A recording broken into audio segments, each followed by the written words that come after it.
2013 সালে শাপলা চত্বরে নিরস্ত্র হেফাজত নেতৃবৃন্দ যারা জীবন দিয়েছেন তাদেরকে আপনি জানেন, মাননীয় স্পিকার ভালো করে জানেন, আমাদের মাননীয় প্রধানমন্ত্রী বেগম খালেদা জিয়া সেদিন বিএনপি এবং তার দলের নেতাকর্মীদের বলেছিলেন হেফাজতের নেতাদের পাশে দাঁড়াতে।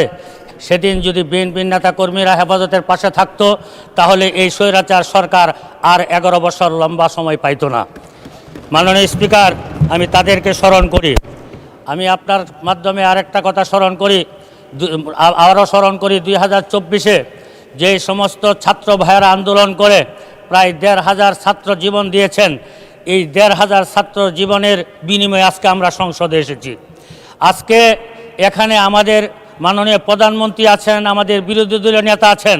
আমি জানি না পৃথিবীর কোনো পার্লামেন্টে এরকম সুন্দর এবং এরকম ভদ্র নম্র দুইজন পার্লামেন্টারিয়ান আমরা কোথাও পেয়েছি কিনা।